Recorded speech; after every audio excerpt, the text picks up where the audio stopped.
learning something new. And or something you already knew, but it's good to see it twice.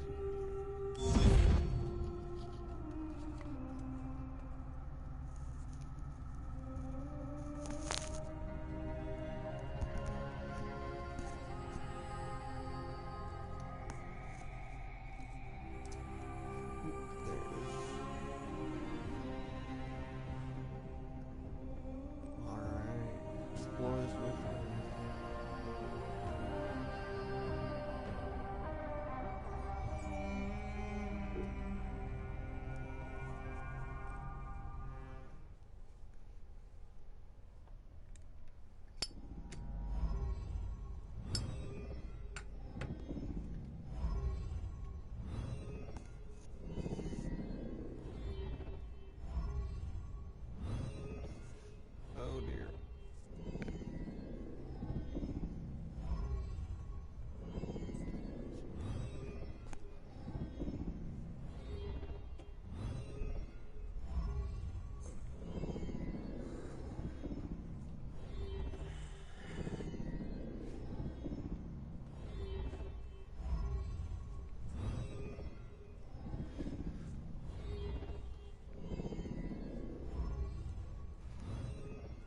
Oh man, a lot of loading.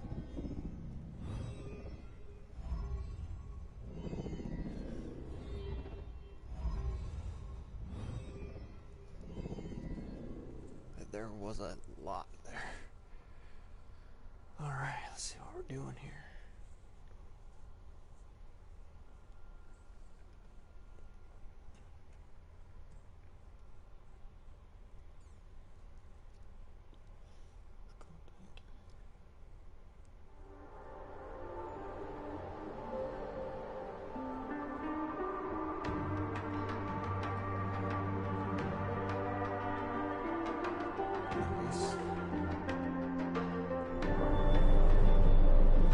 Welcome to Discovery Tour by Assassin's Creed: Ancient Egypt.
Let's go.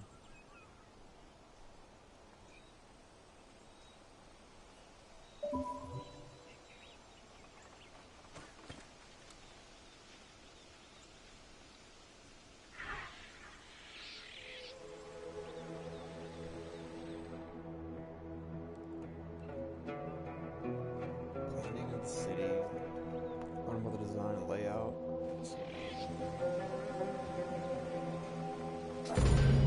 Welcome to Alexandria, planning of the city.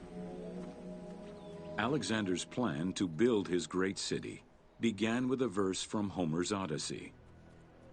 There is, in front of Egypt, in the sea with many swells, an island called Pharos. Guided by these clues, Alexander the Great founded his future city at the western end of the Nile Delta.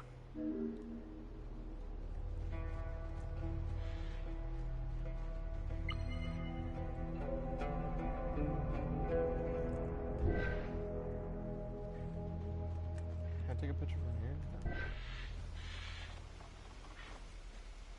Oh wow.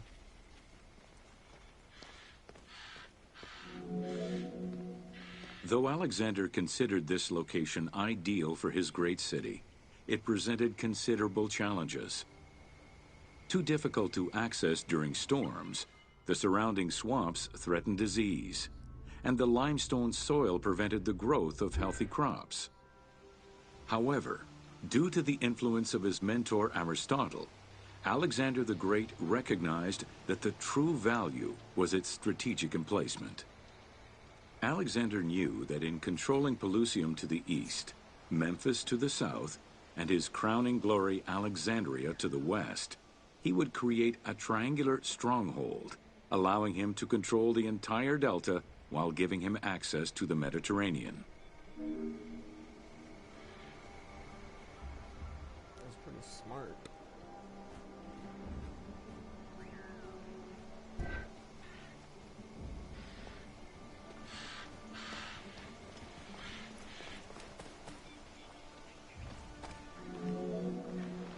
The Great Wall. Un momento.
Walls of Alexandria had a humble beginning.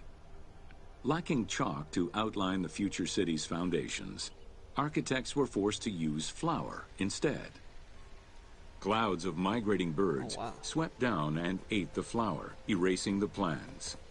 This prompted Alexander to seek guidance from the oracles, who reassured him that his future city was destined to feed a large population.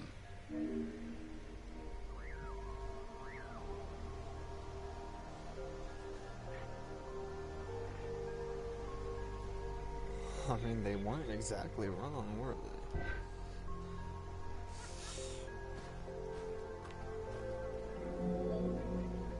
Excavations led by Mahmud Bey el-Falaki in the 19th century revealed that the wall enclosure measured approximately 5.2 kilometers in length and 2.2 kilometers in width. It was roughly 9 meters in height.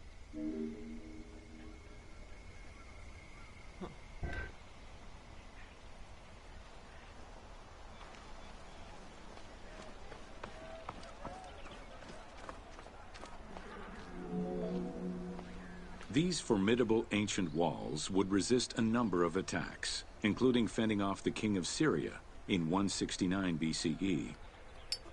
It wasn't until 295 CE that they eventually fell to Roman Emperor Diocletian, and this only after 8 months of relentless assault. Yeah, the Egyptians had some shit, dude. Like, they were packing heat. Okay.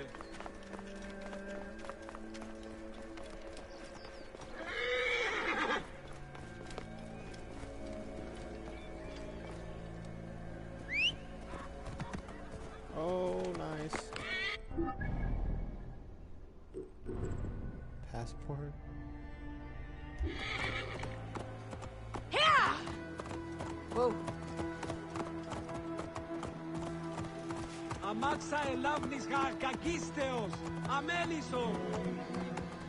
Alexandria's principal architect, Dinocrates, chose a Hippodamian grid plan. The grid maximized functionality, with wide, straight roads and canals running beneath them. Alexander recognized the military value of the city's design. The wide, parallel streets gave him optimal surveillance of the city, while allowing the unobstructed flow of troops.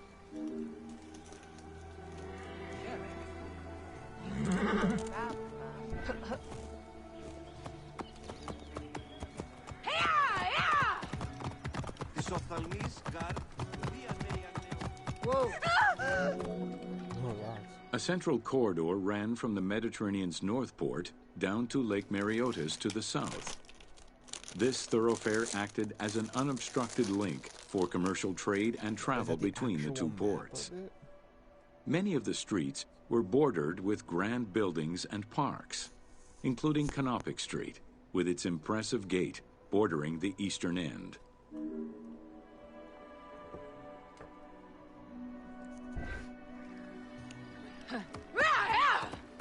Whoa!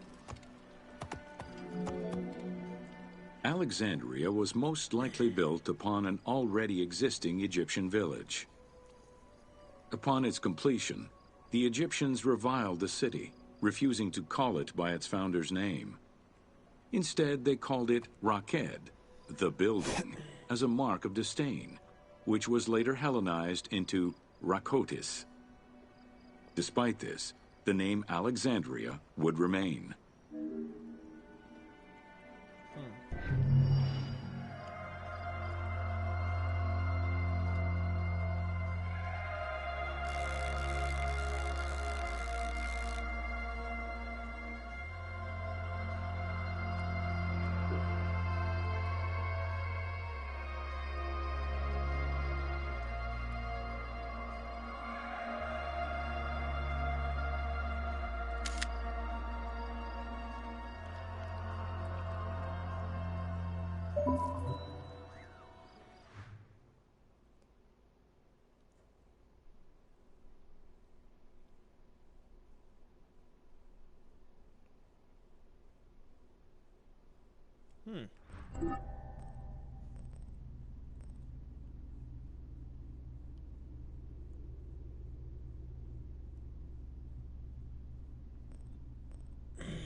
Egypt.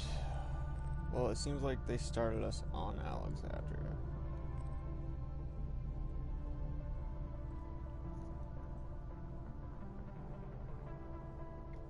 Okay, we're actually going... For some reason they decided to start us on Alexandria. I don't really know why, but we're actually going to go back. We're going to start from the top, work our way down, and we're going to do that all the way. So it's probably going to be a few fucking...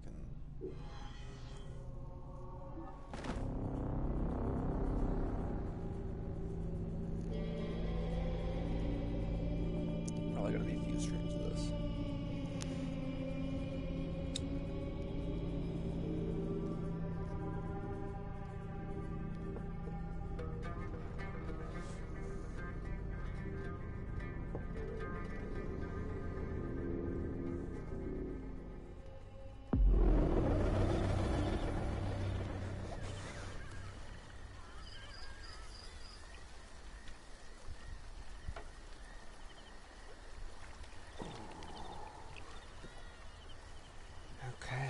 Guess we're starting with this one.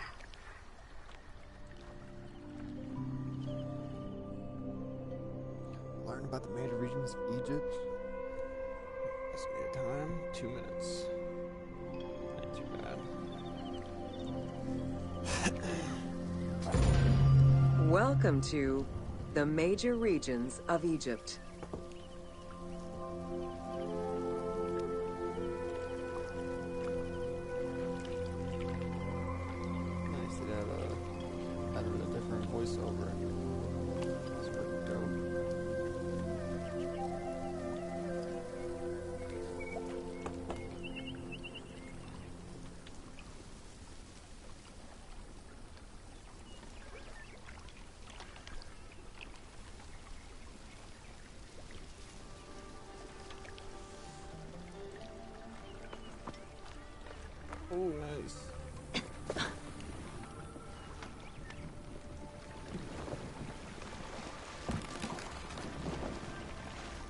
come on. What are you doing?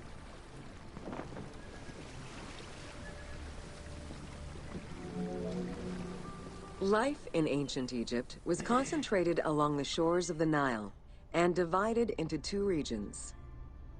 Lower Egypt was situated on the Nile Delta near the Mediterranean, and Upper Egypt was at the south reaching into Africa.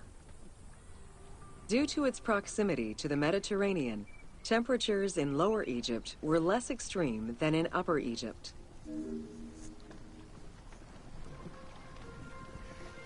I hate losing things, man. It's so annoying. You having to get up and do shit. Fuck it.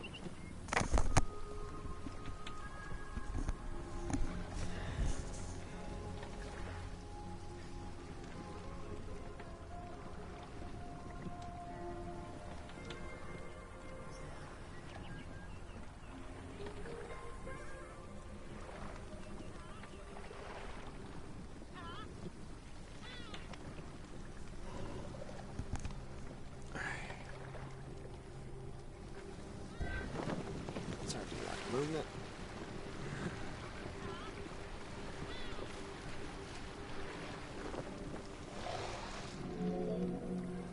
Until 3100 BCE and the unification of Egypt, each region had its own pharaoh and crown.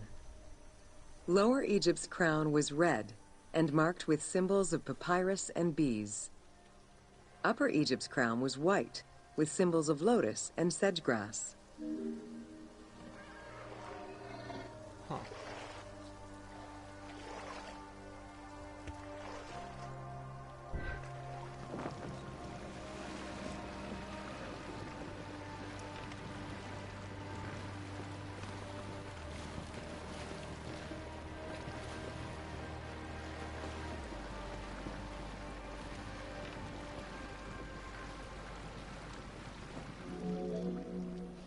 Both regions had competing major cities, most notably Memphis in Lower Egypt and Thebes in Upper Egypt.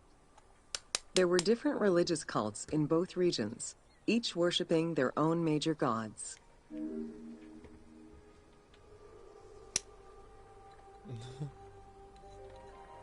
It's a wonder why they were always fighting.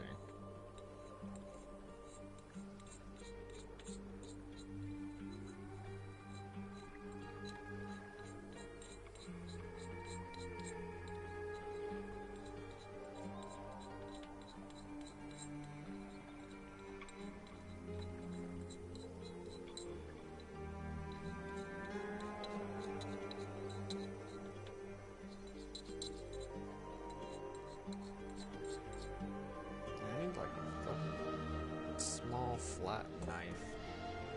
That's what I need. Fuck. Fucking hell.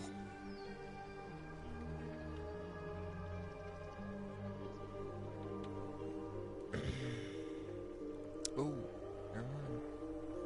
Haha, sometimes I pre-plan.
Many of the temples were designed in such a way as to represent the two regions, and ceremonies often incorporated Upper and Lower Egypt in their rituals. Okay, see, that sort of clears up my last statement. See, I would think that they would just have like conflicts up the ass, dude. They would just be fucking constantly fighting like, no, my God's better. My God's better.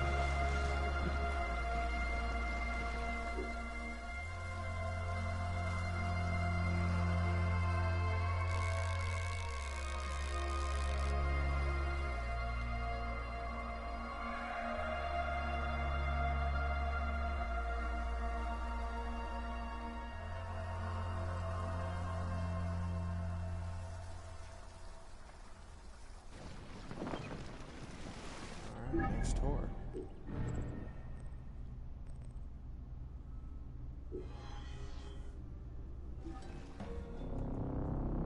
Now we're going to learn specifically about the Nile.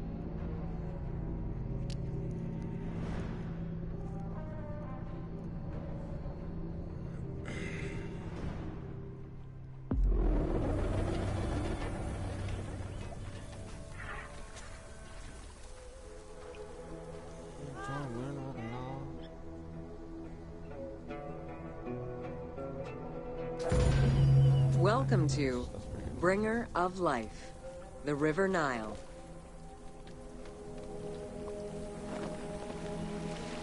Got 9. They got a lot of information on this. The ancient Egyptians called the dark fertile soil of the Nile the Black Lands, and the surrounding desert lands. The dramatic difference of productive land opposed to barren desert had a deep influence on cultural ideology, mythology, and religion.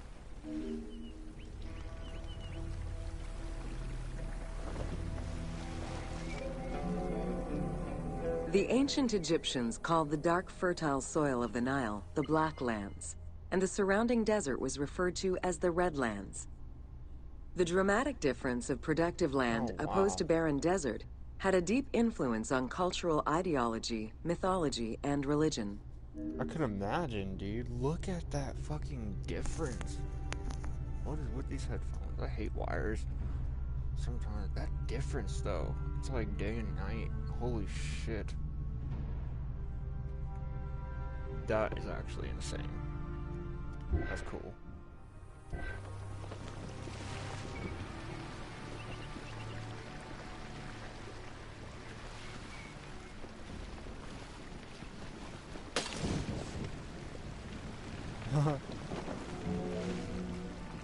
The Nile determined much of Egyptian civilization.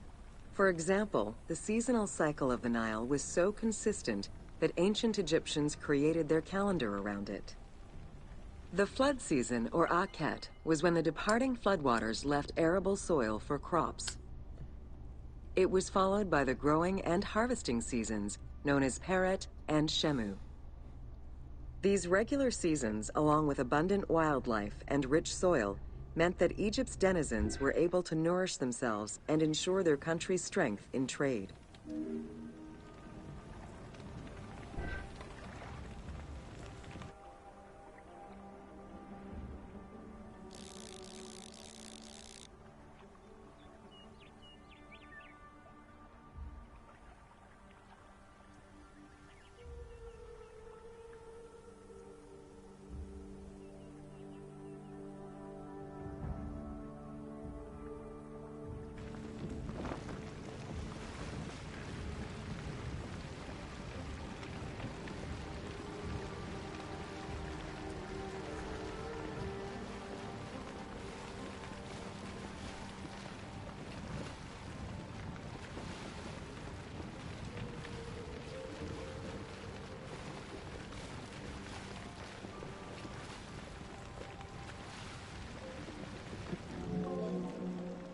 The River Nile, flowing from the south to the north, neatly traversed through both Upper and Lower Egypt. All of Egypt's major cities were built along this narrow ribbon of life. Protected by mountain ranges and deserts which acted as natural barriers to enemies, and sustained by the Nile's plants and wildlife, Egyptian civilization enjoyed economic and cultural prosperity for over 4,000 years. Wow.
Both ancient Egyptians and ancient Greeks referred to the Nile as the river in their respective languages.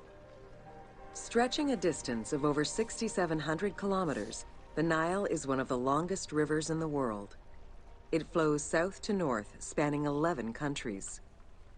The River Nile originates in the region of the Great Subequatorial Lakes, including one of the largest in the world, Lake Victoria near Tanzania.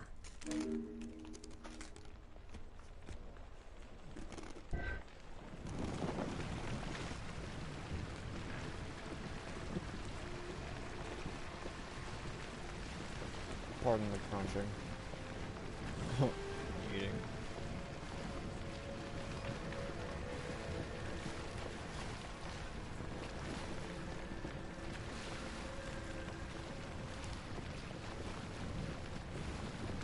And they really put this last one out there.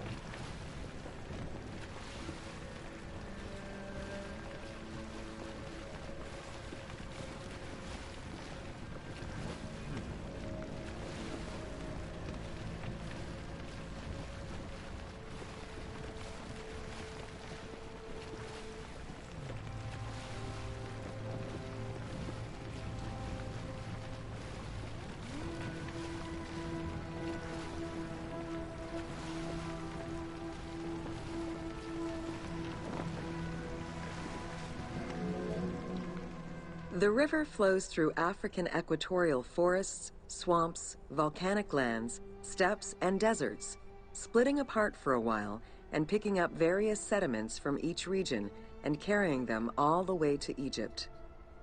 Its main artery, known as the White Nile, rejoins with the Blue Nile in Khartoum. This is where it weaves through rich deposits of silt and nutrients, carrying them along in its wake.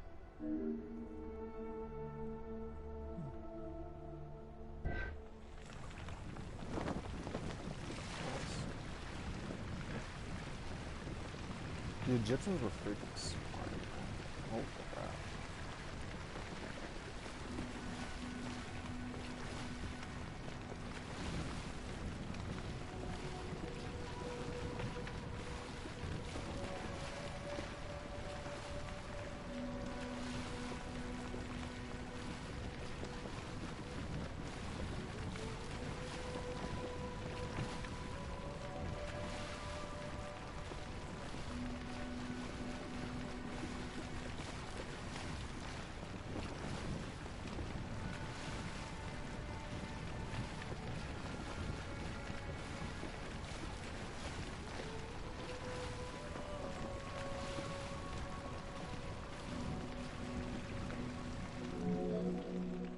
The Nile crosses 6 cataracts from the south to the north, creating natural obstacles between the various sections of the river. The cataracts are long zones of about 100 kilometers, where the bubbling and rapidly swirling waters advance tumultuously amid enormous heaps of rocks and benches of hard stone.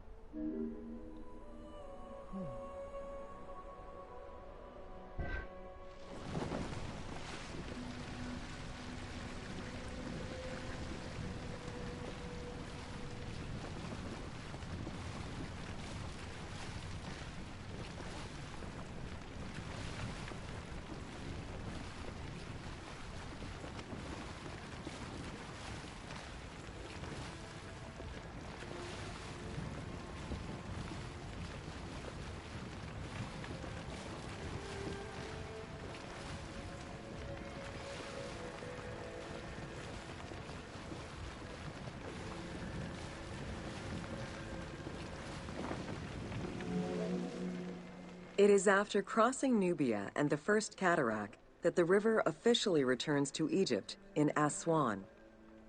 There are still 1,000 kilometers before it reaches Cairo and the Delta, bringing life to those living on its shores before it eventually empties into the Mediterranean Sea.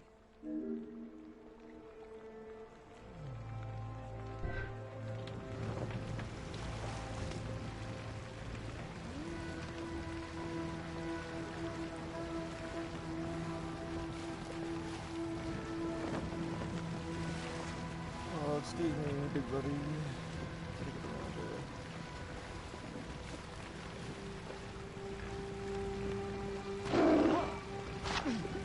Relax. Line. Got real mad.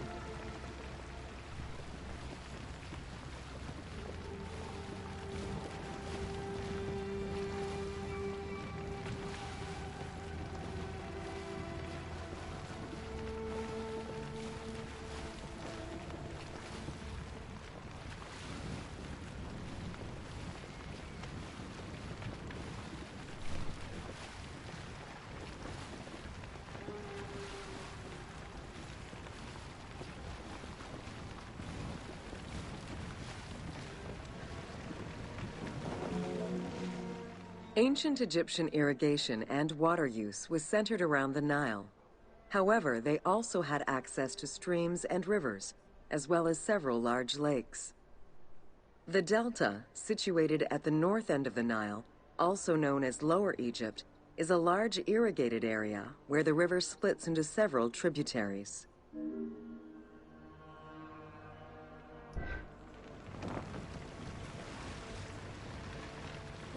That's the friendliest heckle I've ever seen.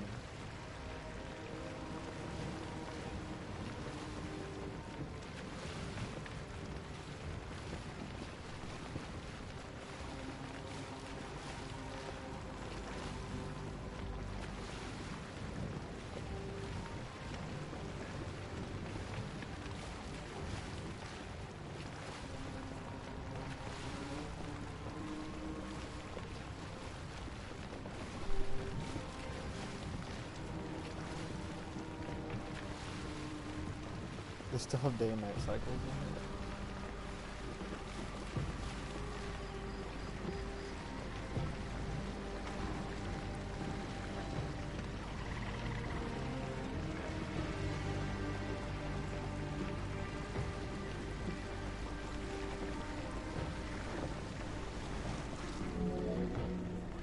The Delta had several major brackish coastal lakes, bodies of water separated from the sea by thin strips of land. A mix of deep to shallow waters, salt swamps, and sand plains, these lakes were refuge to a wealth of species, as well as water and land plants. The occasional bandit could also be found sheltering within the denser reeds, waiting for the unwary traveler.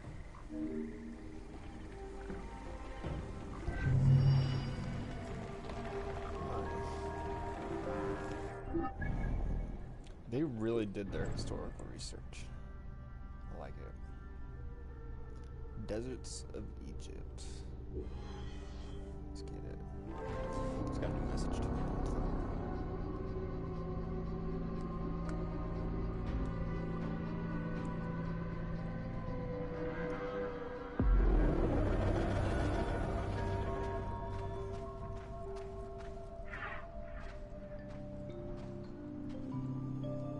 Oh, fuck yeah.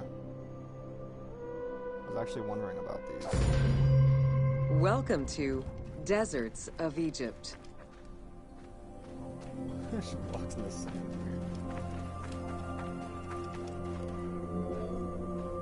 Reaching out on either side of the lush Nile are the harsh, arid Western Desert and the mountainous Eastern Desert. They cover nearly 94% of Egypt. Each of these parent deserts have their own microclimate.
and several smaller deserts with a distinctive fauna and flora. Whale fossils were discovered within the depths of the Sahara. Known as the Valley of the Whales, this location is evidence of the seas which once covered the area.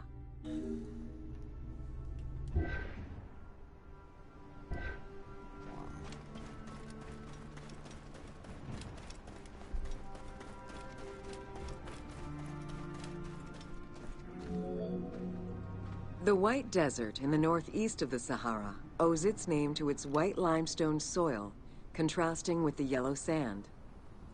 The wind has eroded the rocks of the White Desert into stone mushrooms, the most famous of which is referred to as the Finger of God.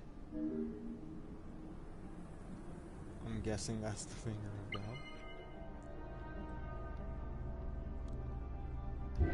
Oh, no pictures.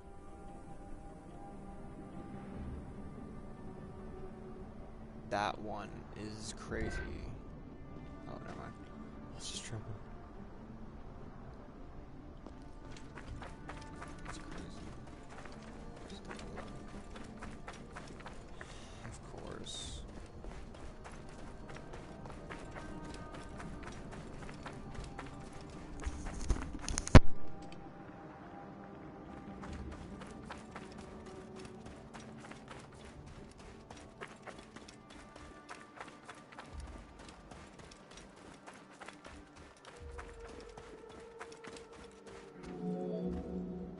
The Great Sand Sea is a large unbroken desert that reaches out through western Egypt and eastern Libya. It is home to a unique geological formation known as Libyan silica glass. The pale yellowish-green material ranges from pebble-sized fragments to glass rocks the size of rough boulders.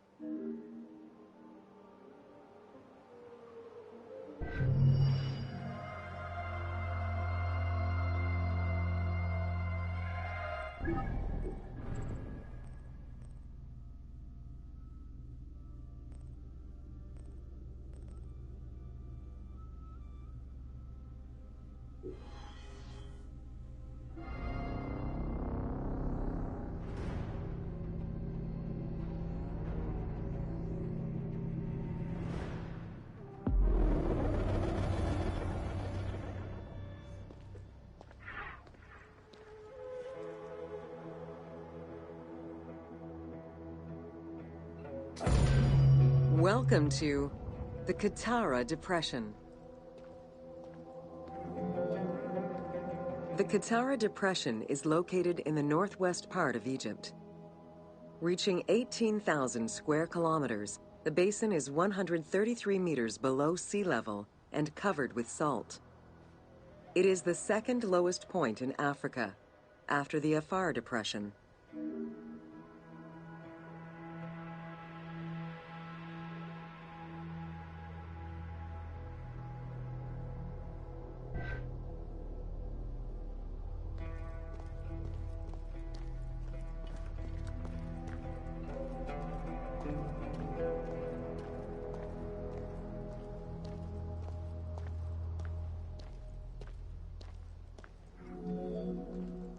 The climate is very arid, with average temperatures reaching 36 degrees Celsius. The famous Siwa Oasis is located on the protected southwestern region. Today, the Qattara Depression is utilized for oil exploration.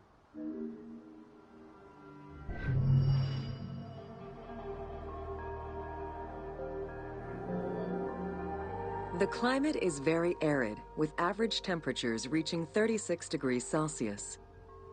The famous Siwa Oasis is located on the protected southwestern region. Today, the Qattara Depression is utilized for oil exploration.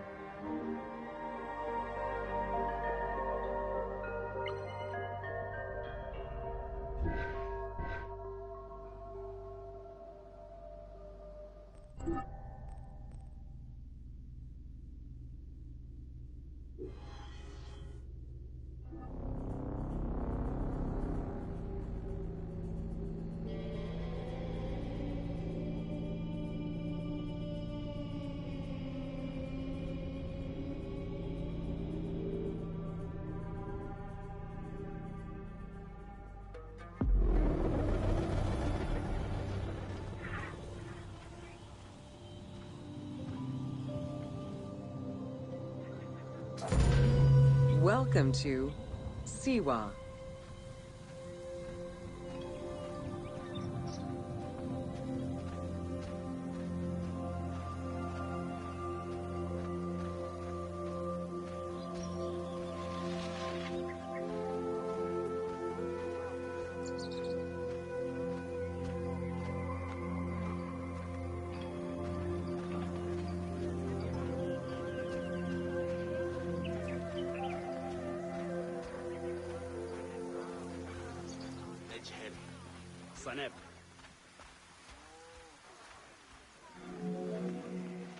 The Siwa Oasis is in the western desert of Egypt. Geographically, the Siwan Oasis is located in a depression 20 meters below sea level. Its natural springs and warm climate aided in the bountiful production of date trees. Though clearly influenced to some degree by Egyptian and African culture, the area's isolation resulted in a unique society and language. While they worshipped the same deities, Siwan temple architecture differed from traditional Egyptian temples.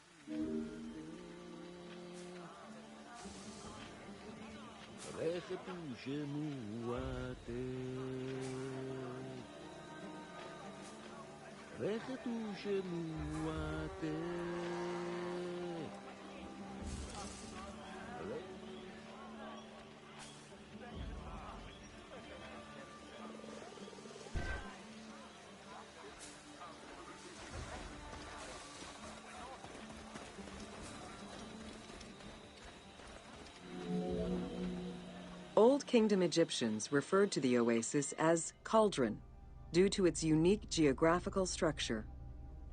Oases were crucial for nomadic tribes and caravans. Without them, there was no chance of survival in an otherwise harsh landscape. As such, oases quickly became hubs for trade, as well as areas of political control.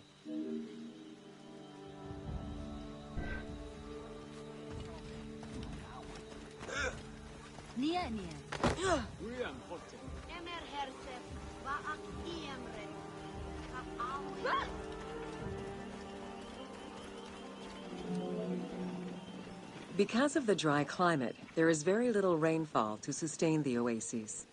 Instead, underground rivers flood the natural basins. Since many oases have a north-south orientation parallel to the Nile, some geologists suggest they were once tributaries of the mighty river. There is evidence that ancient Egyptians attempted to create some oases.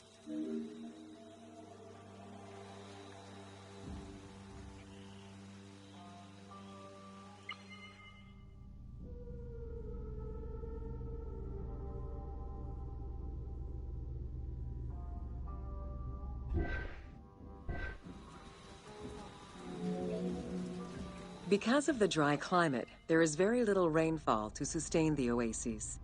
Instead, underground rivers flood the natural basins. Since many oases have a north-south orientation parallel to the Nile, some geologists suggest they were once tributaries of the mighty river. There is evidence that ancient Egyptians attempted to create some oases.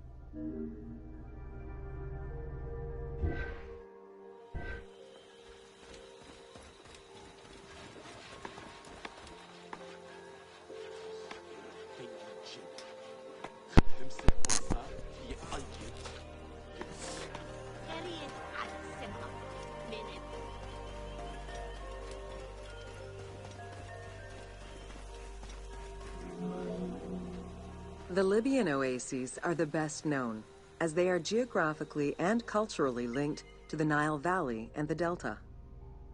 These western oases have a distinct geology from the other regions of Egypt. The most famous and important oases are Karga, Dakhla, Farafra, Baharia, and Siwa.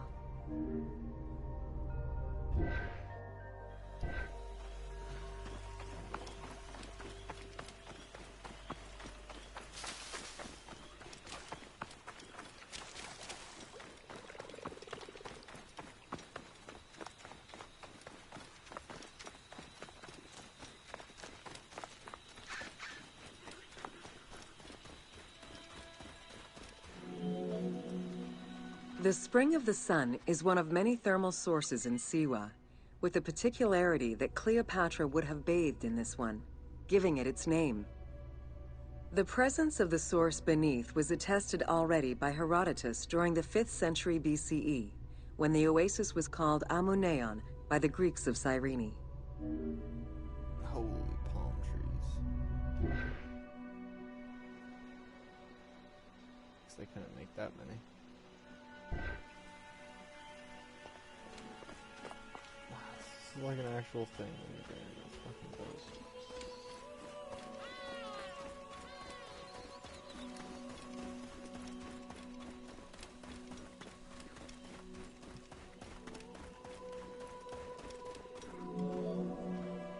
Oracles predicted the future, delivered omens that could be more or less obscure, and offered divine guidance. The Siwan Oracle was considered one of the 3 greatest of the ancient world, alongside the oracles of Delphi and Dodoni.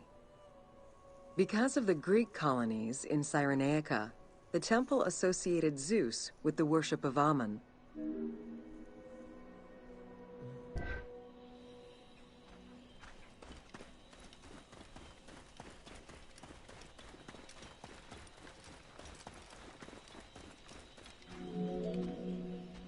It is no wonder that Alexander the Great made the perilous journey to Siwa in order to consult the oracle, emulating the actions of mythical heroes such as Hercules and Perseus. This action earned the approval of the oracle, who validated his claim as Pharaoh of Egypt. He was confirmed as the son of Ammon, conferring upon him the most legitimate claim to date of all Egypt's foreign invaders.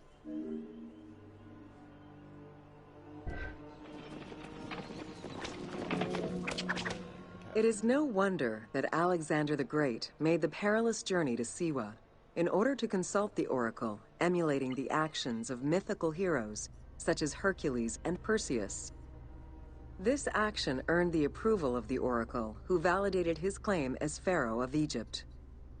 He was confirmed as the son of Ammon, conferring upon him the most legitimate claim to date of all Egypt's foreign invaders. Oh, wow.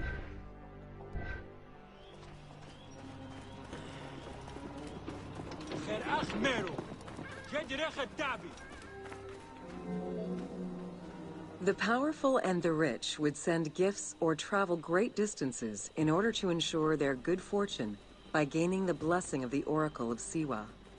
Every successful blessing only increased the soothsayer's prestige. Runner Eubotus, a famous citizen of Cyrene, consulted the oracle in order to know if he would win the 93rd Olympic Games race in 408 BCE. He did, enhancing the standing of the Siwan Oracle in the process.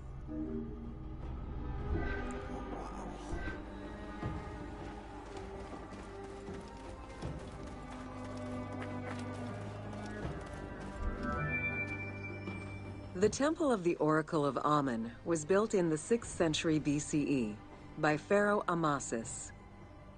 In the game, its entrance is guarded by ram-headed sphinxes, the animal representing Ammon.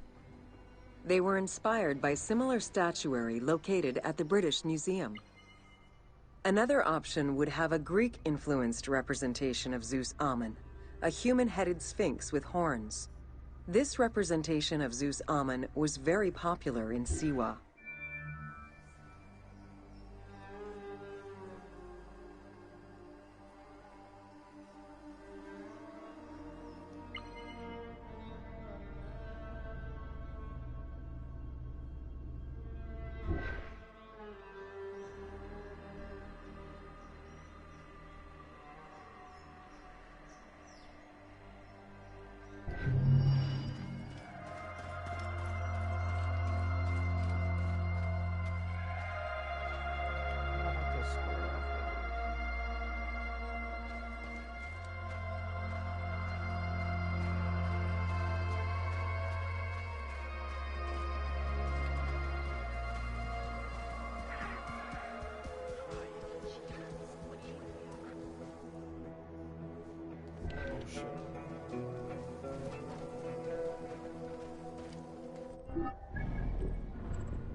this one's fucking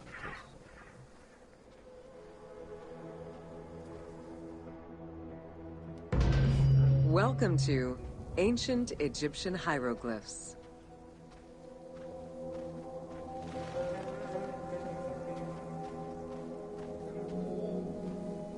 Hieroglyphics were used as sacred writing, appearing on monuments, statues, and sacred papyrus texts. The earliest symbols that resemble hieroglyphs were on pottery dating back to 4000 BCE. This stylized form of signs and drawings was the only writing used from its ancient origins to the end of pharaonic history. Ancient Egyptians referred to hieroglyphs as the writing of the gods.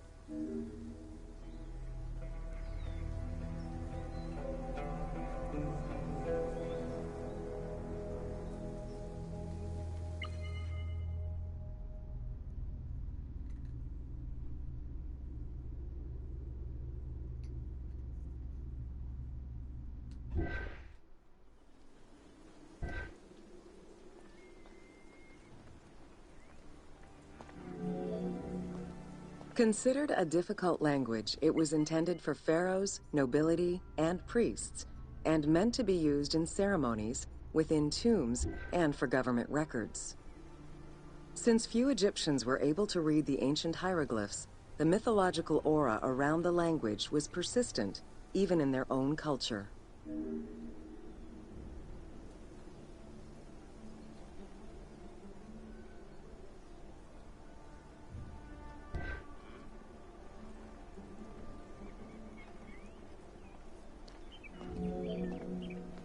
The structure of hieroglyphs offers insight into Egyptian culture, not just in what the translations say, but in the structure of the symbols themselves. They were found on tomb walls, on sarcophagi, on statues, and on pottery, and were meticulously recorded in countless ancient papyri.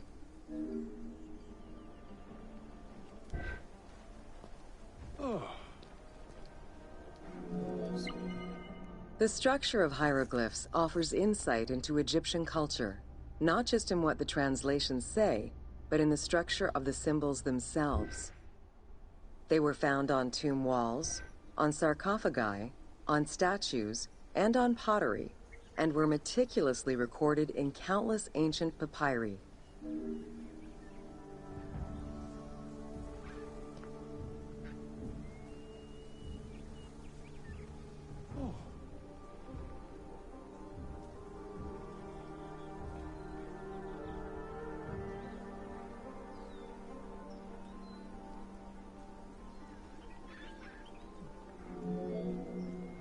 In many temples, priests would perform rituals and daily offerings. These were accompanied by hieroglyphs used as spells. In tomb paintings, the hieroglyphs are represented with formulas to recite. These spoken words were meant to be spells which would allow the deceased to benefit from the offerings for all eternity. Spells and offerings were also written for the living, to enhance medicines and cure illnesses.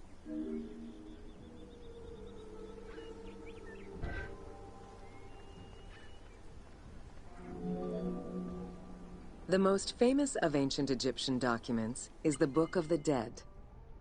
Written in hieroglyphs and hieratic texts, it depicts important spells and rituals. These spells were intended to ensure a smooth transition from life to death and allow the deceased to safely navigate the perils of the afterlife.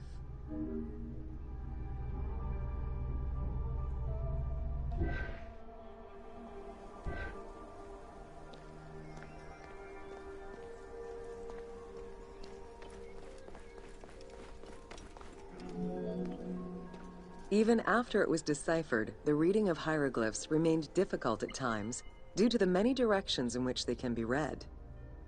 Depending on the orientation of the signs, hieroglyphs can be read left to right, right to left, horizontally or vertically, though never bottom to top.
A clue on which way to read is to first notice which direction the figurative signs are facing. If a pictogram is looking to the right, then the reader is meant to start from the right and read towards the figure. Column text on a papyrus begins from the right, then goes top to bottom for each column.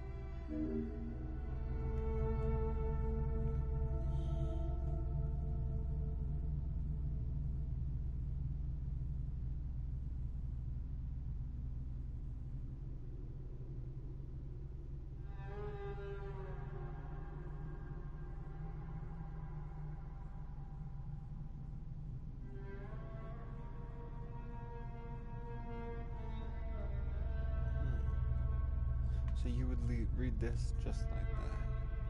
Then you read this like this, going this way. Huh.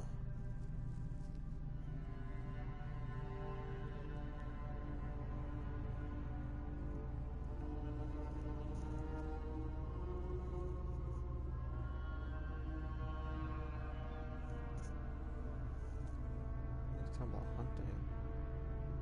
Generally.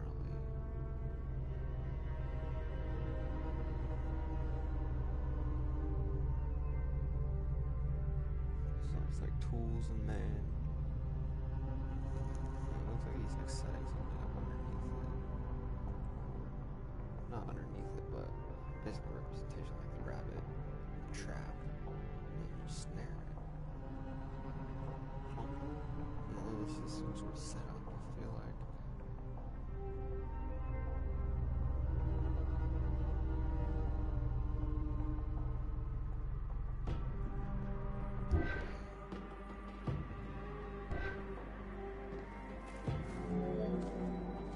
Text written on tomb walls resembles the structure of a page from a comic book. The text can be placed in front, behind, or above the character, and its symbols look in the same direction as the character. Another clue is that the name of a god or hieroglyphs meaning gods or kings are always written before the descriptive text.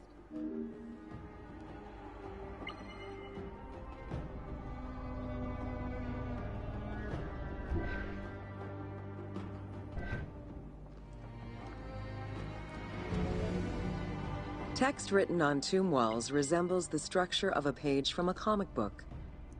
The text can be placed in front, behind, or above the character, and its symbols look in the same direction as the character. Another clue is that the name of a god or hieroglyphs meaning gods or kings are always written before the descriptive text.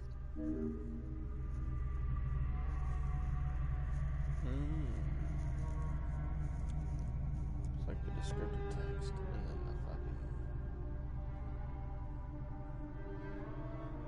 Huh.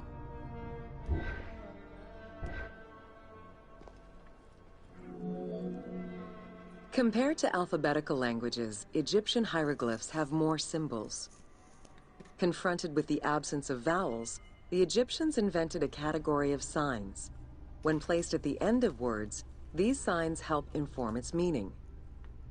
For instance, a drawing of a lion will refer to a lion and also relate to the abstract concept of a lion as something dangerous or powerful.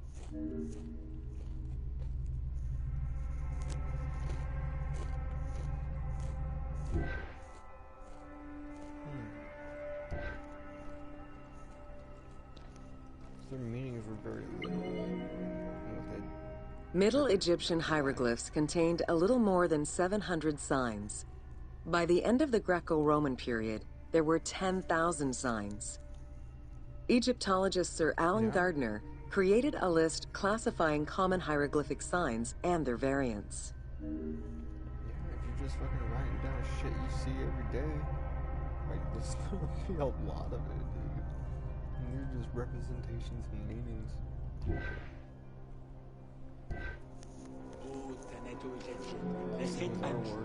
Ancient Egyptian languages have many similarities with Asian and African languages. They have evolved in similar ways to the various forms of written Egyptian. These languages belong to the Hamito-Semitic group.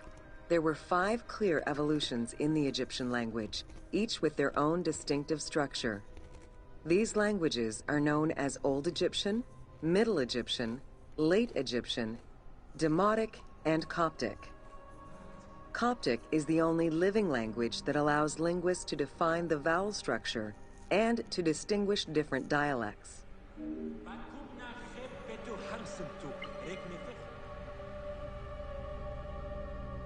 That's one hell of a language.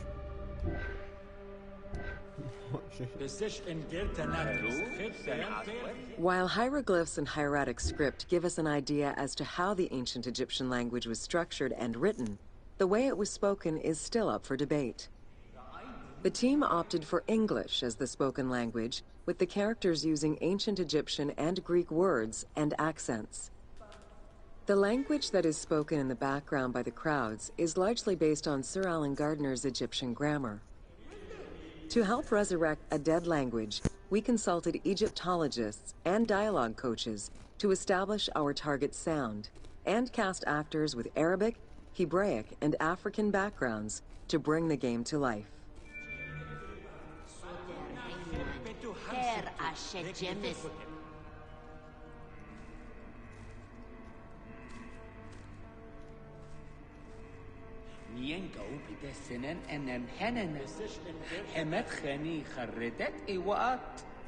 مهرنب إيمانت بتسيونيو رأي بروتة سدحياد نفتي وبواب ندبي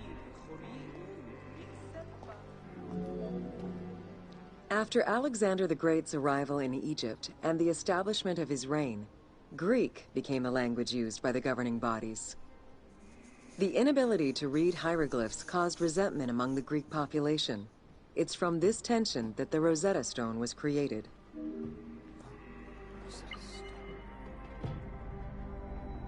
So that's crazy. That was broken after the fact and actually wrote over that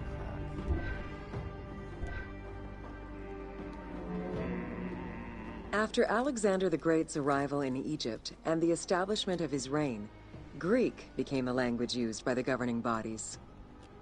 The inability to read hieroglyphs caused resentment among the Greek population. It's from this tension that the Rosetta Stone was created.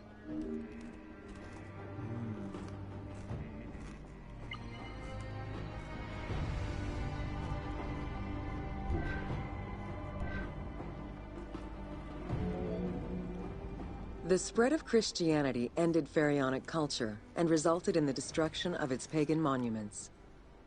This also marked the end of hieroglyphic writing and understanding.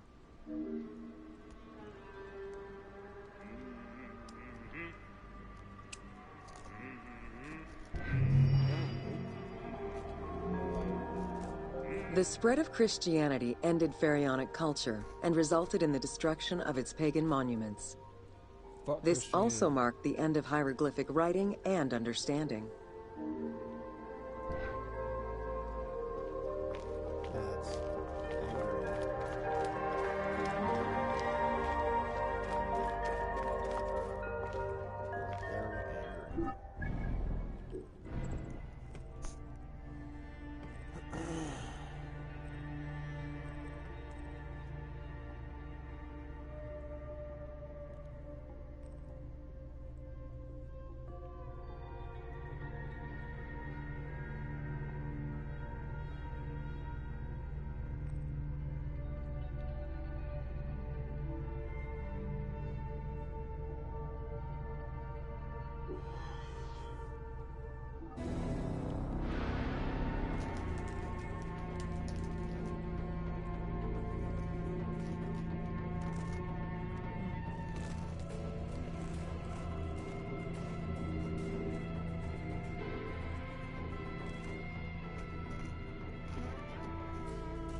angry.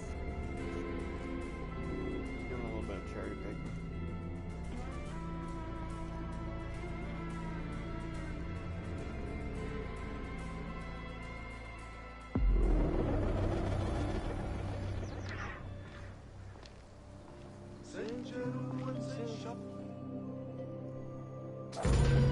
Welcome to Rediscovering Egypt. Well, you guys.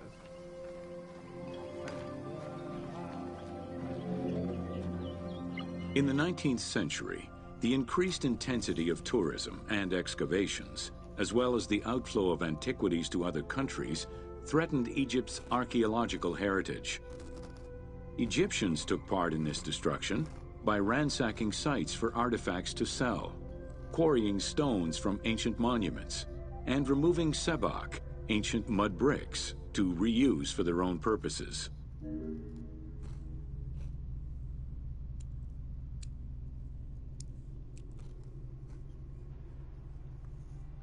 Wow.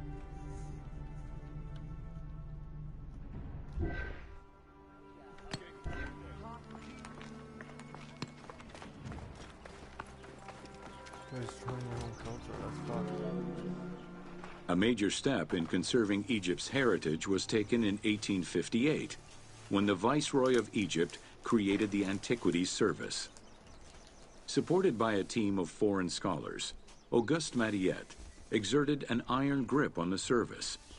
He carried out his work across Egypt and into Nubia, intervening on almost every major site.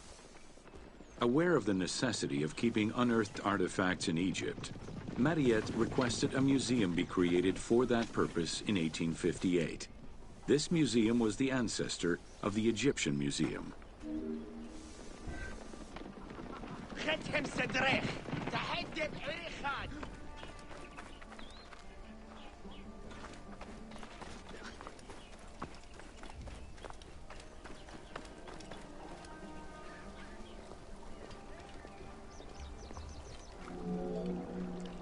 Gaston Maspero, Mariette's successor, expanded and reorganized the Antiquities Service and instigated laws regulating the export of artifacts. French scholars ran the service until it passed into Egyptian hands in the 1950s. As of the mid-19th century, Egyptology was fast becoming a recognized discipline within both private institutions and learned societies.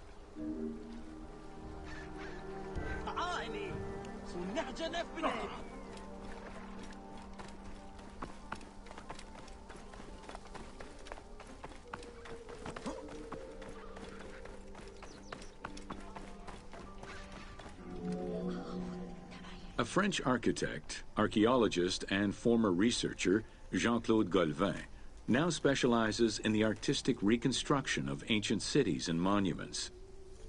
To date, he has created more than 800 drawings, which include 3 volumes focusing on the reconstitution of ancient Egypt. His work is exquisitely detailed and can be found in books and museums around the world.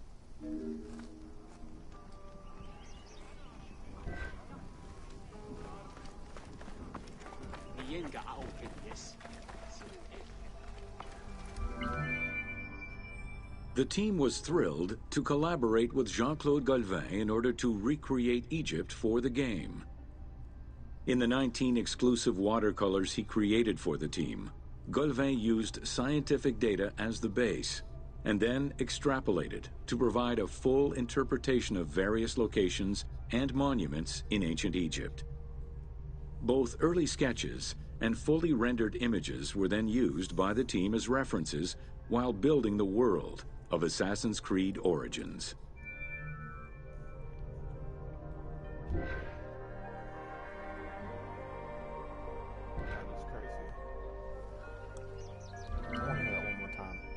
The team was thrilled to collaborate with Jean-Claude Golvin in order to recreate Egypt for the game. In the 19 exclusive watercolors he created for the team, Golvin used scientific data as the base and then extrapolated to provide a full interpretation of various locations and monuments in ancient Egypt. Both early sketches and fully rendered images were then used by the team as references while building the world of Assassin's Creed Origins. That's actually insane, dude. Dude, like, the level of realisticity in this game is seriously unparalleled. Like, even, like, none of the earlier games will compare. Although ancient Egypt's rich religious culture and its mortuary monuments continue to be investigated,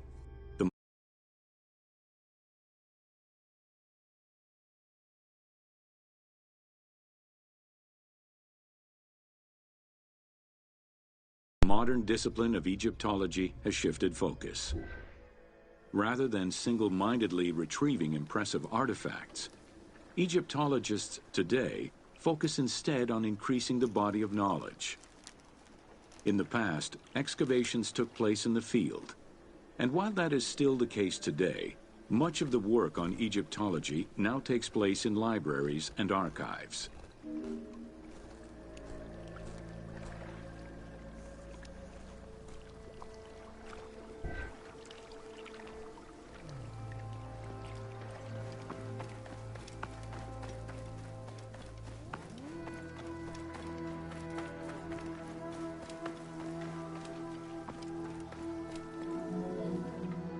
Today, archaeology in Egypt relies on an interdisciplinary approach, where traditional Egyptologists are helped by a wide spectrum of scientists from other disciplines and new, non-invasive techniques.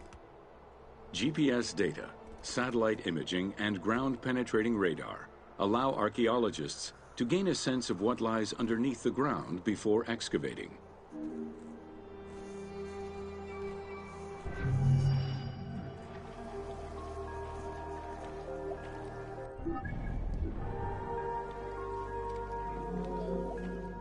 Today, archaeology in Egypt relies on an interdisciplinary approach, where traditional Egyptologists are helped by a wide spectrum of scientists from other disciplines and new, non-invasive techniques.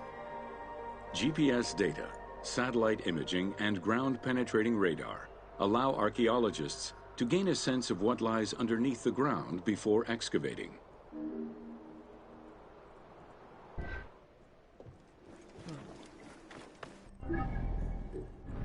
That's really smart.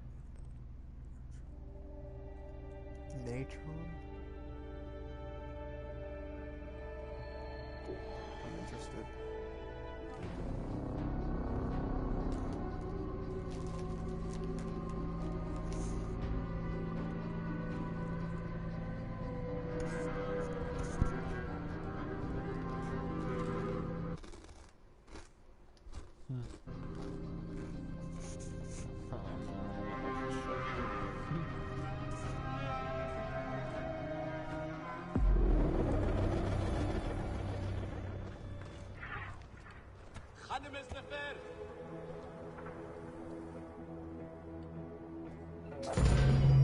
Welcome to natron.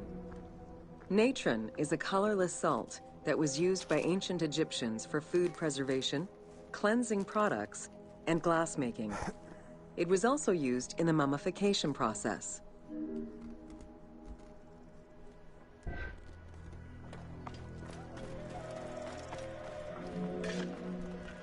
During the ceremonial embalmment ritual, the priests packed the body in natron in order to remove all of the moisture.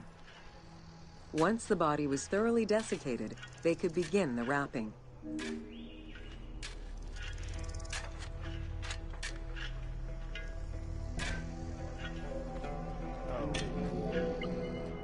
During the ceremonial embalmment ritual, the priests packed the body in natron in order to remove all of the moisture. Once the body was thoroughly desiccated, they could begin the wrapping.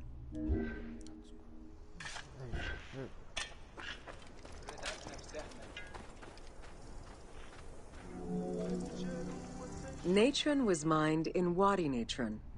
The main mining methods involved either cutting slices out of the lake bed when it was dry, or raking through mineral-saturated water to gather the mineral salts during the floods.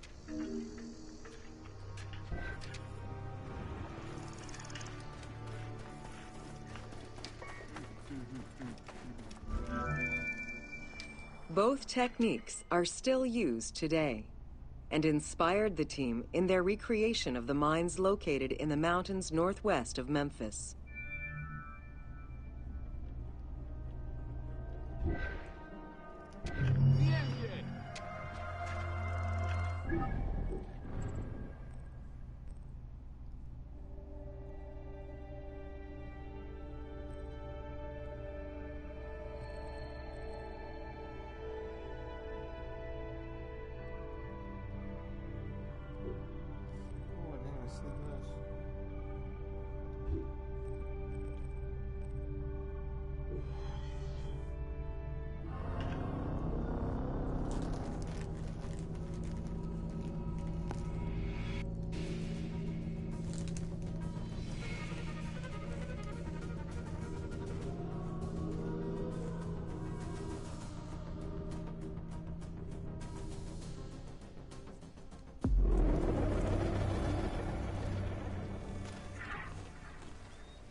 Welcome to Jean-Francois Champollion. Between the 5th century CE and the Renaissance, knowledge of hieroglyphs was entirely lost. Many enthusiasts tackled the challenge of deciphering the language with little success. Some groundwork was made with various researchers identifying names and some grammatical structure, and confirming that cartouches were markers for royal names.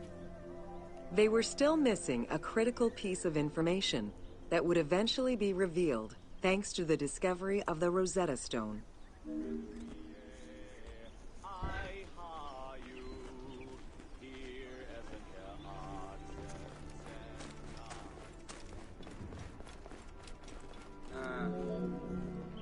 The Rosetta Stone was found in 1799 by Bouchard, a soldier in Napoleon's army.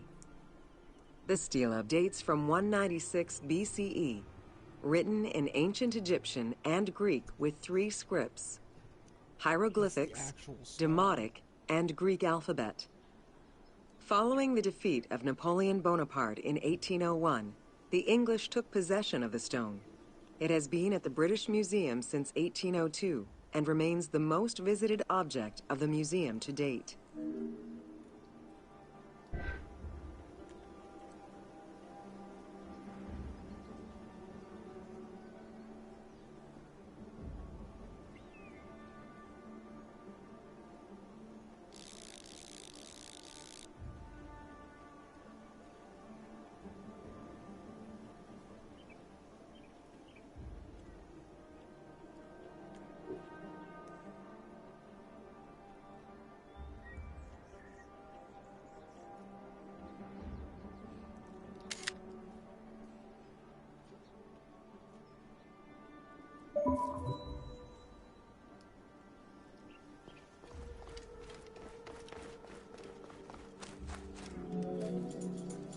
The first translation was of the Greek section only in 1803. It detailed a decree of Pharaoh Ptolemy V, reminding the citizens that their pharaoh had led Egypt to prosperity. It was fully translated 20 years after by Jean-Francois Champollion, who was working with a facsimile.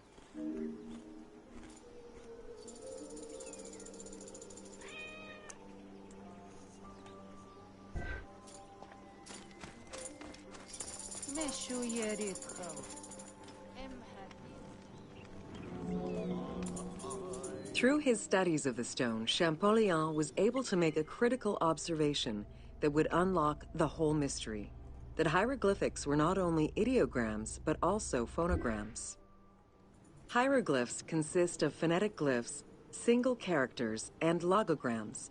Essentially, they are a combination of phonetics, alphabet, and full words, which in total form a language.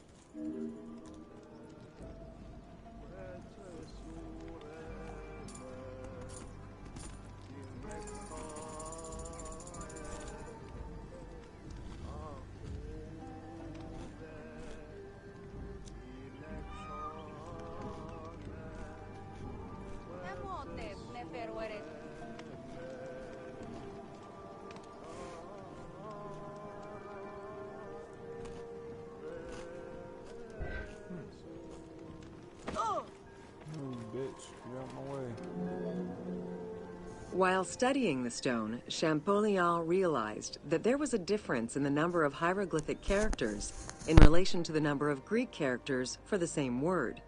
This led him to believe that hieroglyphs must have phonetic characteristics. This was the first step to unlocking the Rosetta Stone's secrets.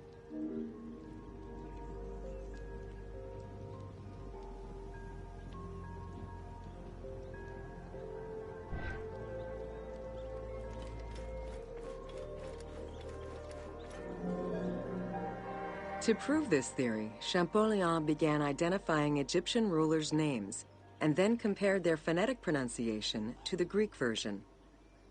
For example, Cheops had been the Greek name given by ancient chroniclers to the owner of the Great Pyramid, Khufu.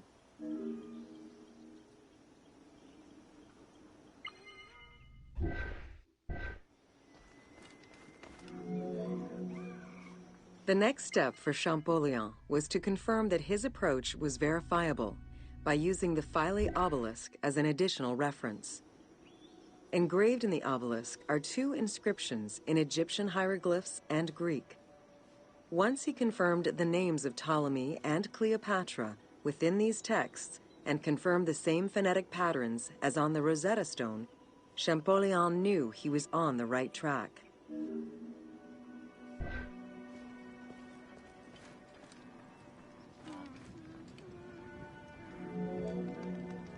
Champollion had already mastered several ancient languages when he took on deciphering the Rosetta Stone. He used his knowledge of Coptic to identify the solar disk hieroglyph on the obelisk as the phonetic translation of Ra.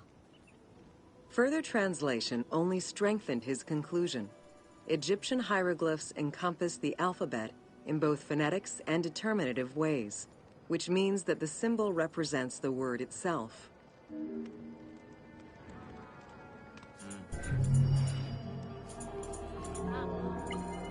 Champollion had already mastered several ancient languages when he took on deciphering the Rosetta Stone. He used his knowledge of Coptic to identify the solar disk hieroglyph on the obelisk as the phonetic translation of Ra. Further translation only strengthened his conclusion. Egyptian hieroglyphs encompass the alphabet in both phonetics and determinative ways, which means that the symbol represents the word itself.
Φαύλος εστί.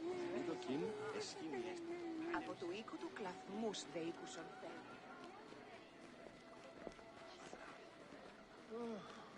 Πέρασε. Ό,τι σε...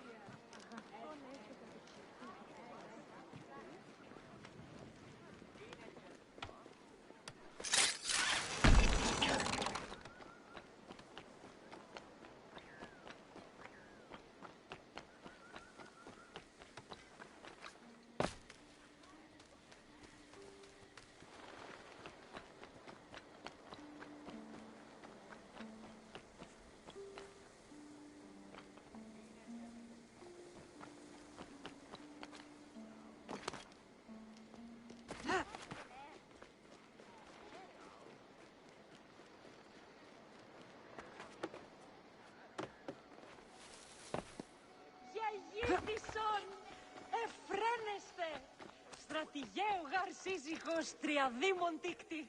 Ω, θαυμαίατος, πάντες όλοι διεφτάτου ήσυν, βρέφητε και μη.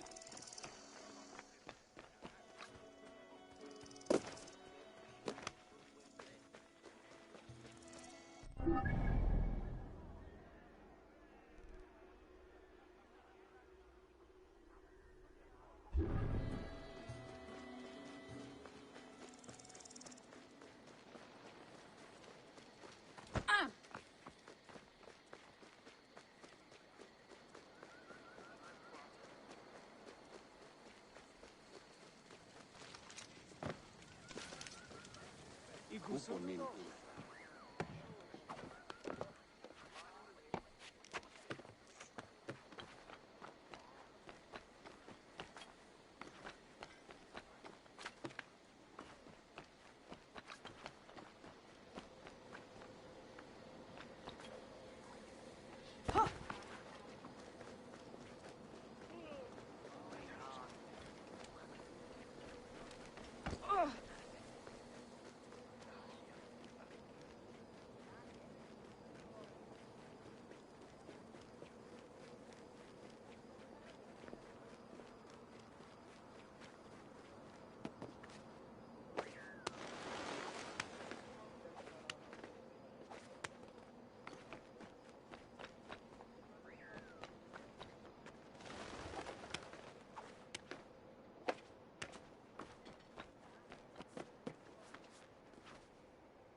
Έχουν άνευ πέραση μάρτυρες.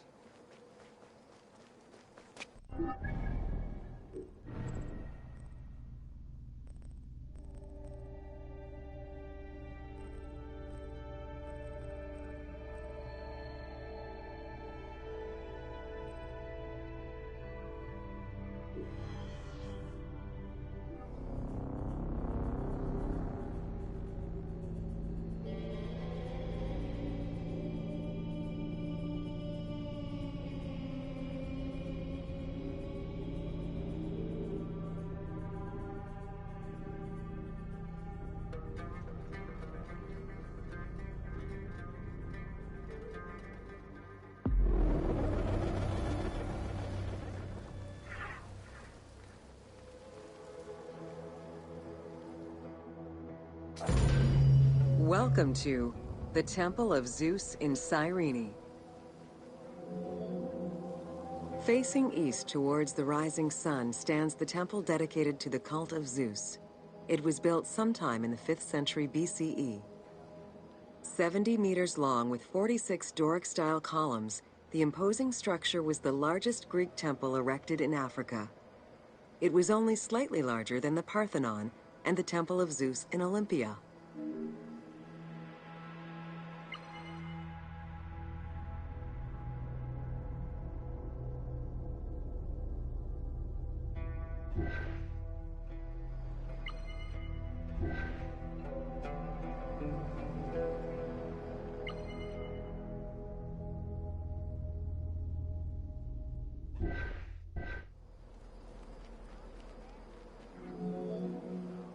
The exterior was designed with the decorative elements common to Doric architecture.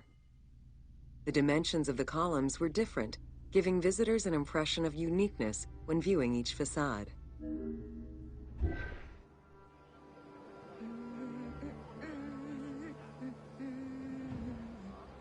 Ευδαιμονής, όταν. Ου καλώς έρθει. Μοίρα κακή, έφρικέμεν. The exterior was designed with the decorative elements common to Doric architecture. The dimensions of the columns were different, giving visitors an impression of uniqueness when viewing each facade.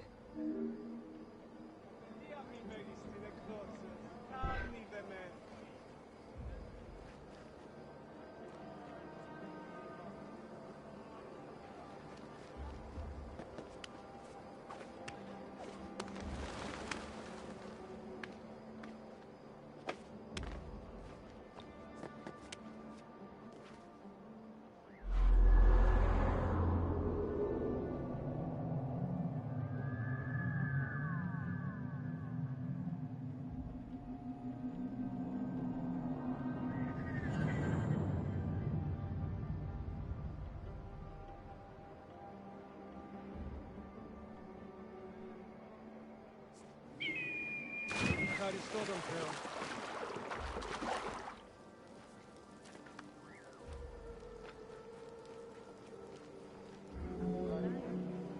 After the temple was destroyed during the Jewish rebellion, Emperor Hadrian had it reconstructed. He chose not to rebuild the outer portico, but did restore the new Corinthian columns in marble. The temple was later completed under Marcus Aurelius.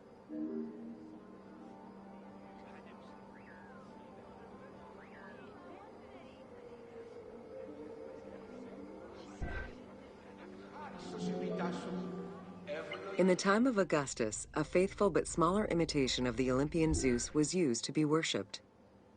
Hadrian then installed a new 12-meter-high statue matching the Zeus in Olympia. It was made of chiseled marble with the head, arms, and feet carved in the round. Άνθρωπε, αγάπα τον πλησίον σου, ως σε αυτόν και ο Θεός ο παντεπόπτης. Και μάκαρες φιλούς είμαι και φύλαξα. Archaeologists confirmed that there was a monumental statue of Zeus in this temple, though experts remain divided on whether it was one of Zeus or one more specific to the cult of Zeus Ammon. The team elected to place a statue of Zeus Ammon in this location, knowing that Cyrene was central to the spread of this cult in the Greek Mediterranean area.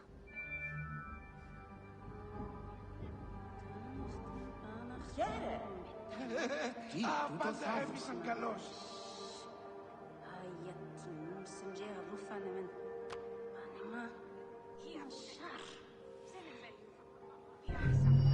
Χάριν έχει. Αγαθόν έστικα τους πλησίους εκβοηθά.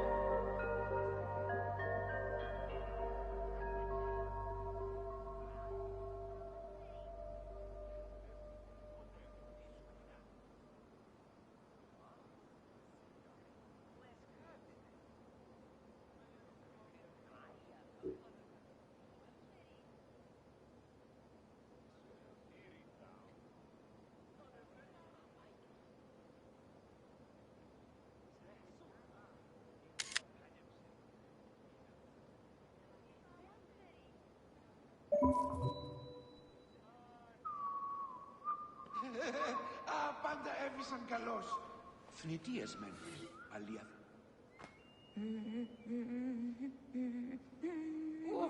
Ανάθημα μου η ατυχή.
Άλλα χέρες.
Sharing.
Hotep Neferwe.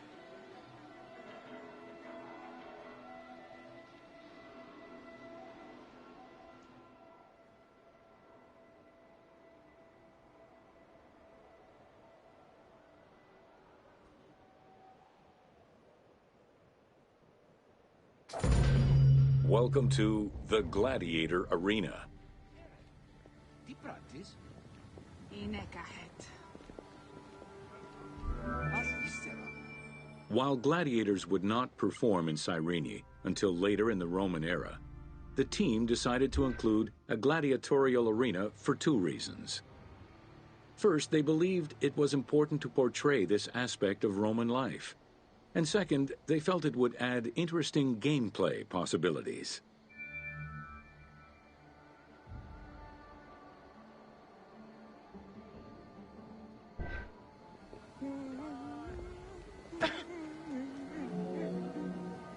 The first gladiators to enter the arena were prisoners of war. It was a spectacle of violent clashes between men and against wild beasts that lasted nearly 1,000 years.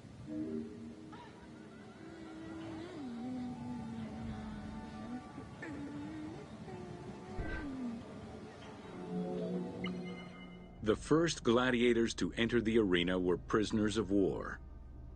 It was a spectacle of violent clashes between men and against wild beasts that lasted nearly 1,000 years.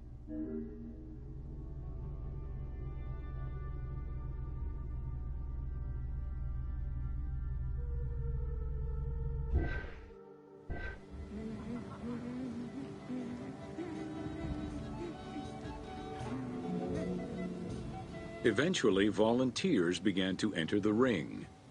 For status and money, many of the more skilled combatants increased the quality of the entertainment. Thus, the profession of gladiator came to be. Bound by contract to the master of the gladiators, the fighters were fed, trained, and guarded in barracks.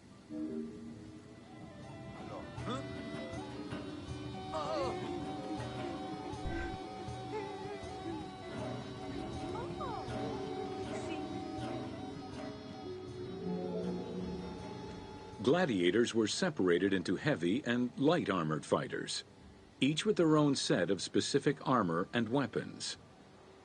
Organizers often had two audience-favored factions face each other in combat.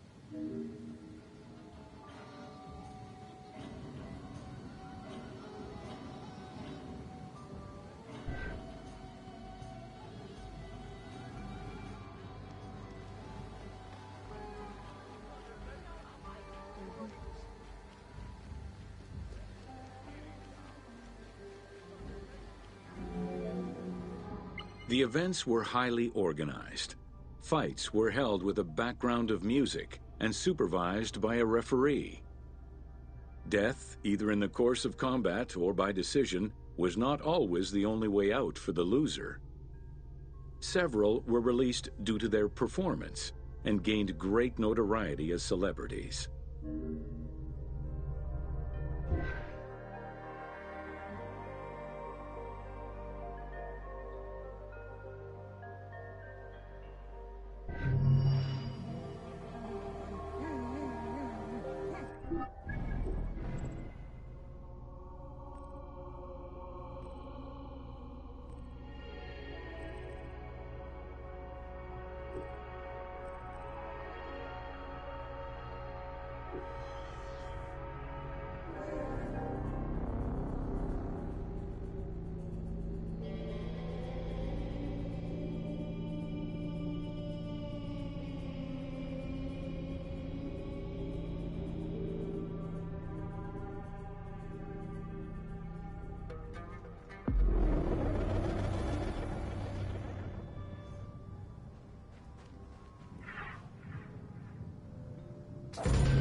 Welcome to The Origin of the Pyramid. The origin of the word pyramid is controversial.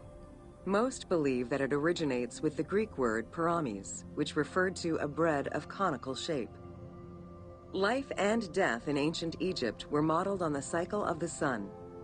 The perfect shape of the smooth-faced pyramid became associated with the metaphor of the pharaoh transformed into one of the sun's rays in death. Pyramids represented the Benben, the primordial mound of the Heliopolitan creation myth. These stories permeated every aspect of Egyptian life to a greater or lesser extent.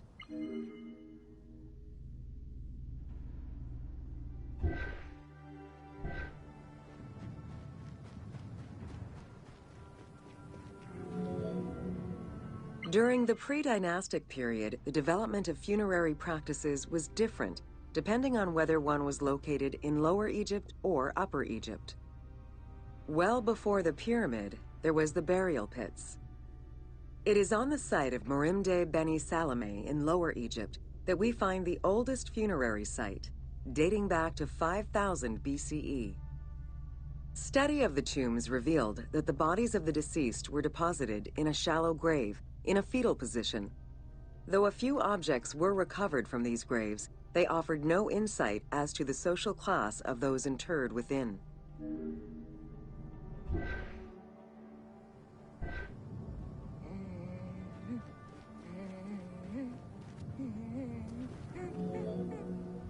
In Upper Egypt, pre-dynastic practices are easier to study, but reveal more complex funerary rites.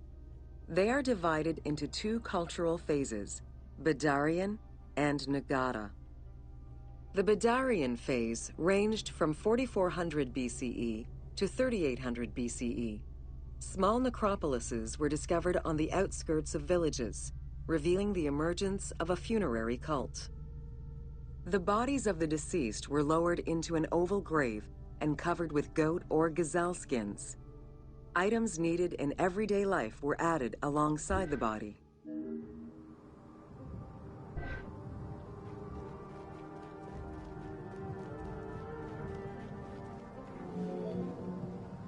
During the three Nagada periods ranging from 4000 BCE to 3510 BCE, funerary practices evolved in complexity. The shape of tombs changed from oval to rectangular, mimicking the homes of the living. The size of the burials increased and funerary items became more stylized and numerous. Tombs gained complexity with masonry, wooden veneers, or raw bricks added to strengthen the structures. In time, socially stratified necropolises emerged. For example, in Hierakonpolis, the elite and commoners had separate necropolises.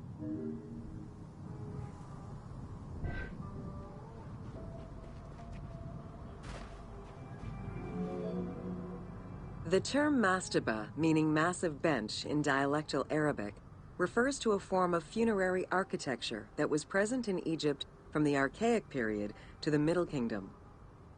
An evolution of the burial pit, mastabas were generally composed of two parts. A structure was built above the ground in the form of a massive rectangle with stepped walls, and a subterranean burial chamber was located underneath. Smaller mastabas often surrounded the much larger tomb of the king. These generally held the remains of the king's relatives and courtiers.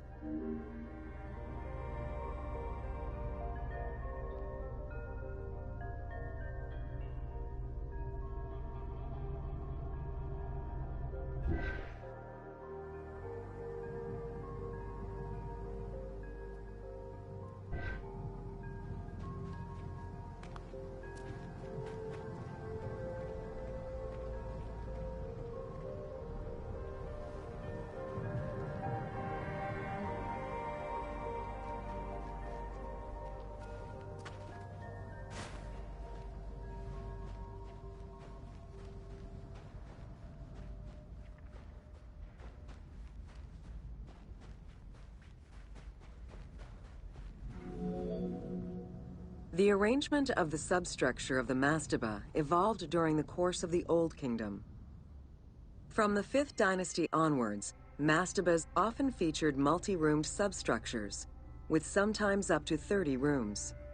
Also, the quantity and quality of decorated surfaces increased noticeably, as well as the number of statues found within.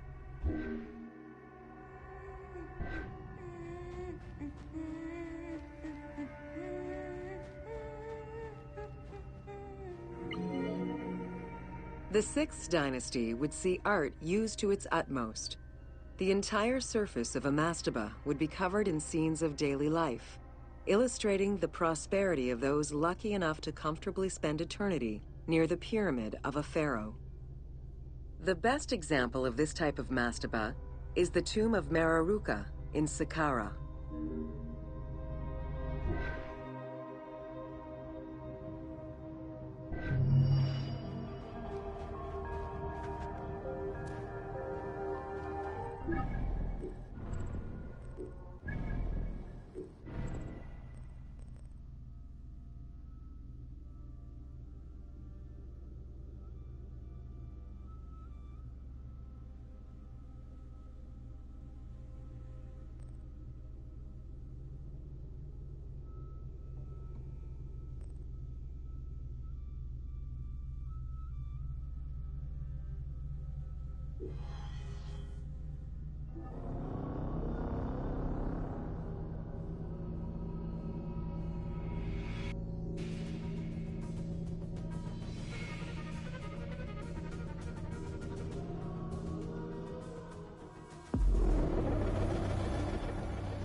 Welcome to Sneferu's first pyramid.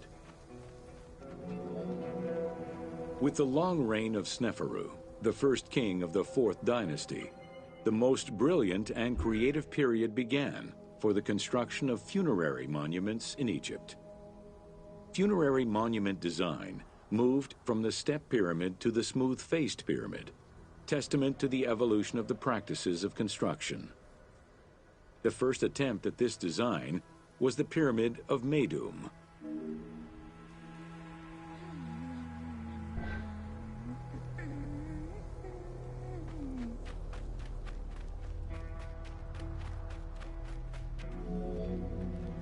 While Sneferu's monument started as a 7-stepped pyramid, it was later altered into an 8-stepped structure. The final phase of construction saw the steps filled out and an outer casing applied to achieve a smooth surface.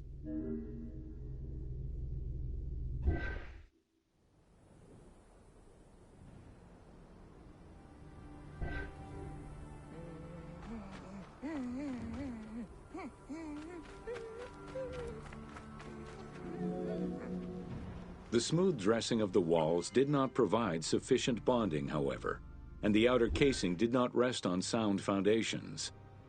As a result, the bases of the 4 outer buttress walls gave way, causing the walls to slide down and collapse.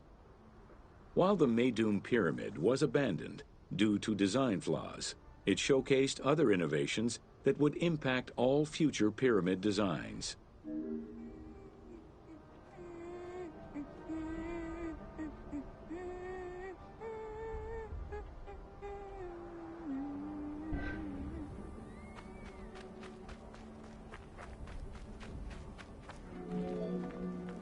As well as the smooth sides, it was the first time a ceremonial pavement was built, leading from the valley to the temple of the pyramid. Another innovation was that of the funerary chamber, which was no longer at the bottom of a well, but rather above ground level. This change signaled the beginning of the 3-bedroom system.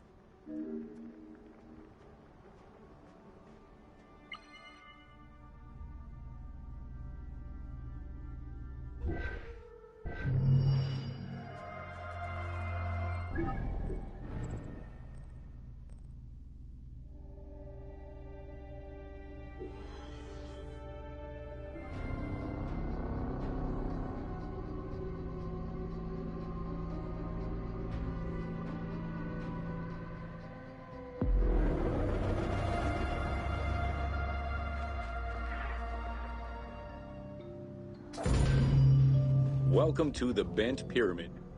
After the construction of the Meidum Pyramid failed, Sneferu transferred his residence and the official necropolis to Dashur. There he began construction on his second attempt at a funerary monument. The resulting structure, known as the Bent Pyramid, is the only one of its shape in Egypt.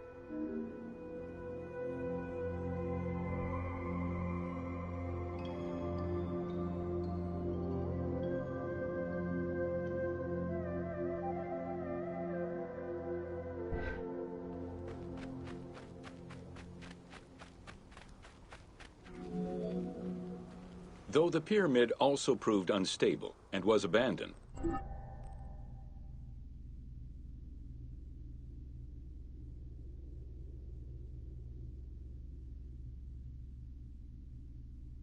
It marked a technical and architectural breakthrough. Heralding an important design transition, the bent pyramid displays a shift from the step pyramid to a functional smooth-sided pyramid.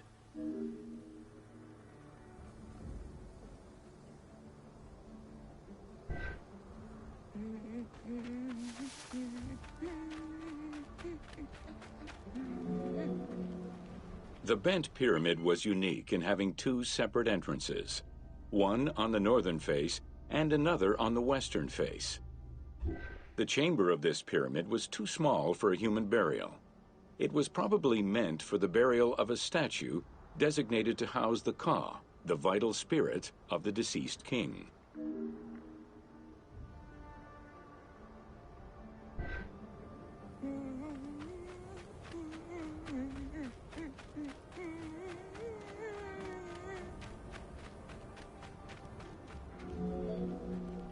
With the bent pyramid, architects successfully experimented with a completely new idea: to build the pyramid with a core of huge stones settled on a progressive horizontal design. This way, each construction phase could be completed in a single stage, allowing the architect complete control over every design element. Unfortunately, these precautions did not prevent sagging or cracks in the interior rooms of the pyramid. Sneferu abandoned the monument and began the construction of yet another pyramid.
Welcome to the Red Pyramid of Dashur.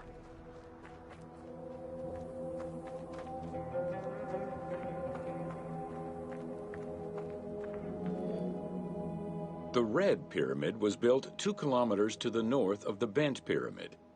It was so named due to the reddish limestone used in its construction. The Red Pyramid reached a height of 105 meters. While the ground level of the Red Pyramid is lower than that of the Bent Pyramid, its height is virtually the same. The task of making the pyramid a geometrical, true flat-face pyramid brought about yet another new design concept: the use of casing blocks.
The descending corridor of the pyramid, which opens to the north, arrives at ground level, where two almost identical spectacular chambers with high ceilings are aligned north to south and connected by a short horizontal passage. In the south wall of the second chamber, accessed by a staircase, another corridor leads to the final chamber, which is built within the masonry of the pyramid itself and aligned east to west.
Welcome to the Red Pyramid of Dashur.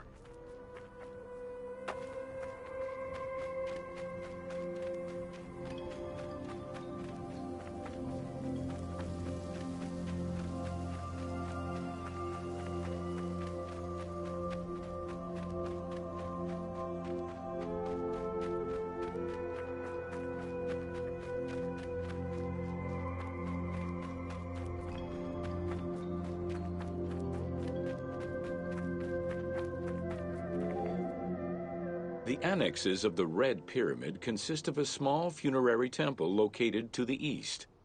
A causeway presumably ran due east from the temple, but it has yet to be excavated.